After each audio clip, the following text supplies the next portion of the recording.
네, 안녕하세요. 오늘부터 투르키에 대해서 같이 이야기해 보려고 준비를 했습니다.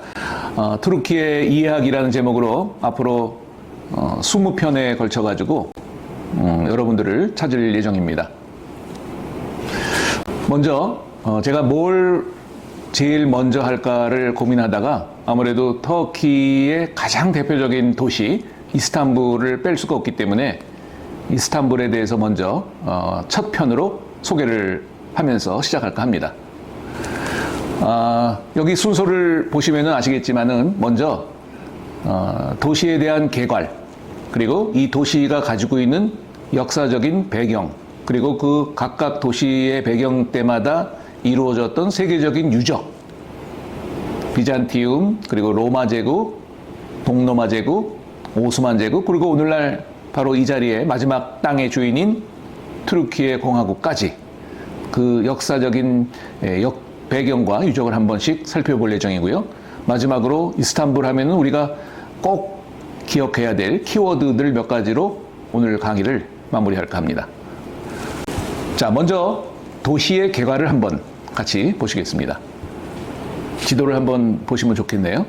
이스탄불은 세계에서 유일한 도시라고 얘기를 합니다. 그럼 뭐가 그렇게 유일할까요? 저 지도를 보시면 바로 이스탄불의 반쪽은 유럽 대륙의 시작이고 나머지 반쪽은 아시아 대륙의 시작이라는 것입니다. 그리고 중간에 거대한 그 해협이 그 이스탄불 도시를 가로지르는 바람에 이스탄불은 두 거대한 도시가 한 도시에 걸쳐져 있는 세계 유일한 그런 지역으로 알려져 있습니다. 네, 좀 더 가까이 가서 보시면요, 이스탄불이 어떻게 이루어져 있나 지도상으로 보실 수가 있는데, 아까 말씀드린 대로 반쪽은 유럽 대륙이고 또 다른 반쪽은 아시아 대륙의 시작임을 우리가 가까이서 더 볼 수가 있습니다. 좀 더 이제 가까이 갔습니다.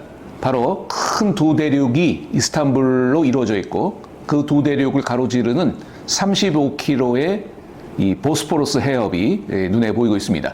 저 보스포러스 해협을 지나면은 바로 멀리 위쪽으로는 흑해가 보이고요.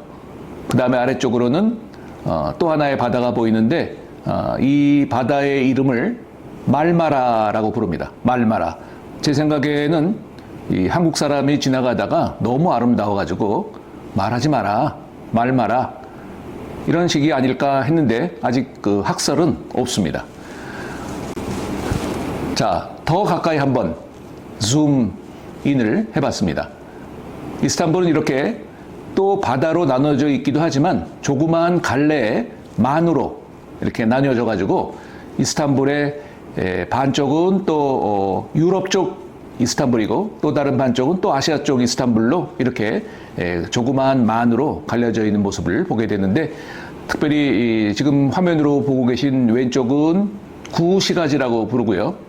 나머지 또 오른쪽은 신시가지의 이스탄불이라고 사람들이 부르고 있죠. 자, 이번에는 이스탄불을 가리켜 가지고 세계의 유명한 사람들이 과연 이스탄불을 어떻게 찬양하고 또 칭찬했는지에 대해서 몇 가지 한번 소개를 하고 싶은데요. 18세기의 그 유명한 프랑스의 나폴레옹 보나파르트, 이스탄불을 지배하는 것은 세계의 반을 지배하는 것이나 다름없다라고 얘기를 했습니다. 영국의 현대 역사의 아버지라고 불리우는 바로 토인비 교수는 이스탄불을 가리켜 가지고 그 도시 전체가 살아있는 역사 박물관이라고 칭송을 하기도 했습니다. 또 마르코 폴로 하면은 여행 바로 전문가잖아요. 중세 시대. 이 마르코 폴로는 동양과 서양이 만나는 가장 매력적인 도시라고 칭찬을 했습니다. 또 바로 비잔틴 제국을 정복했던 오스만 제국의 19살의 젊은 술탄, 이 메흐메트 2세는 15세기에 이 이스탄불을 차지하게 되면서 아주 멋진 말을 했는데요. 내가 이스탄불을 정복하는 것이 아니라 이스탄불이 나를 정복하는 것이다 라고 얘기를 했습니다. 또 터키의 유일한 이 노벨 문학상 수상자인 오란 파무크는 대부분의 소재를 바로 이스탄불을 가지고 썼다고 스스로가 고백하고 있습니다. 또 JK, 중국에서 시작된 실크로드의 아시아 쪽 마지막 항구다 이렇게 표현을 했는데, 또 JK는요 유럽 대륙과 아시아 대륙을 잇는 유일한 다리라고 얘기를 했는데, 이 JK가 누군지 궁금하시는 것 같은데 바로 제 이름의 이니셜입니다. 제가 얘기를 한 거죠. 예. 또 흑해와 말마라 바다에 둘러싸인 천연의 요새와 절경이다라고 제가 표현하기도 했고요. 또 이스탄불 개괄은 이렇게 화면에서 보시는 대로 앙카라가 600만 명의 수도고요. 8,500만 명의 현재 인구를 가지고 있고, 또 우리나라 대한민국의 8배 정도입니다. 한반도의 3.5배의 넓이를 가지고 있고요. 정확히는 78만 평방킬로미터죠. 우리나라가 10만 평방킬로미터이기 때문에 한반도는 3.5배지만 대한민국에는 8배 정도라고 볼 수가 있습니다. 근데 오늘의 바로 주제인 이스탄불만 가리킨다면 5,500 평방킬로미터인데 대한민국의 약 20분의 1 정도를 우리가 생각해 볼 수가 있고, 이스탄불의 현재 인구는 1,500만 명으로 유동인구까지 포함하면 2천만 명이 될 것이다. 2천만 명이 될 것이다. 라고 얘기를 하기도 합니다.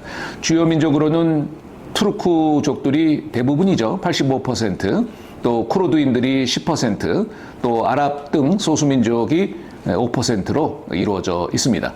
지금 현재 터키의 공용어는요, 원래는 터키어였지만 최근에 이 쿠르드인들이 워낙 많아지고 또 그분들이 쿠르드어를 사용하다 보니까 터키 정부는 쿠르드어조차도 공식어로 인정을 했습니다. 종교를 볼까요? 터키는 국민의 대부분이 순니파의 무슬림들입니다. 그리고 물론 그 소수지만은 기타의 유대교나 기독교나 또 유대인들, 정교들이 현재 예전부터 그 땅에서 살아가고 있습니다.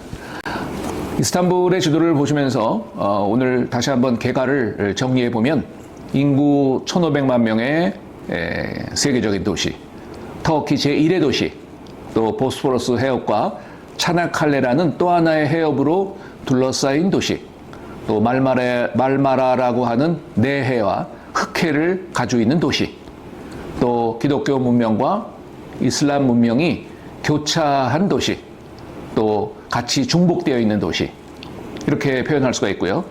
또 이 이스탄불이라는 이름은 시대에 따라서 많은 그 이름을 가지고 있었는데요.